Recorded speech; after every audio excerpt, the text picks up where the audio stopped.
بسم الله الرحمن الرحیم دا د درېیمې سپارې دیارلسم درس دی. امید دی چې دا درس هم چنان زده شیر لایک فالو سبسکرایب هم چنان وکړئ د دې دپاره چې ښه زده کړئ ایتونه ورسره هم چنان ګورئ.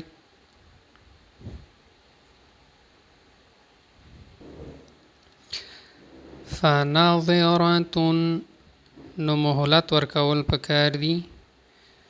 وان تصدقوا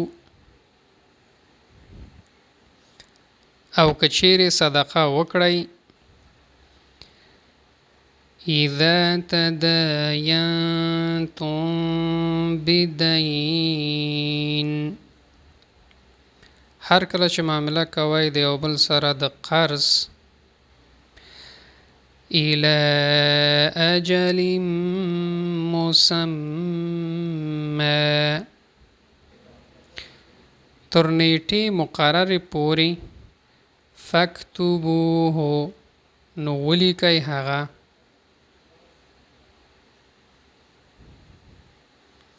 ولا یأبه او انکار دې نه کوي. ولا یأبه او انکار دې نه کوي. ولیملل او املا دې کوي. علیه الحق په کوم چې قرض دی. ولا یبخس او نه دې کموي. ولیه واکدار د هغې. امید دوستان درس مده شوی نو دوستانو سره شیر کړه. الله عمل شي.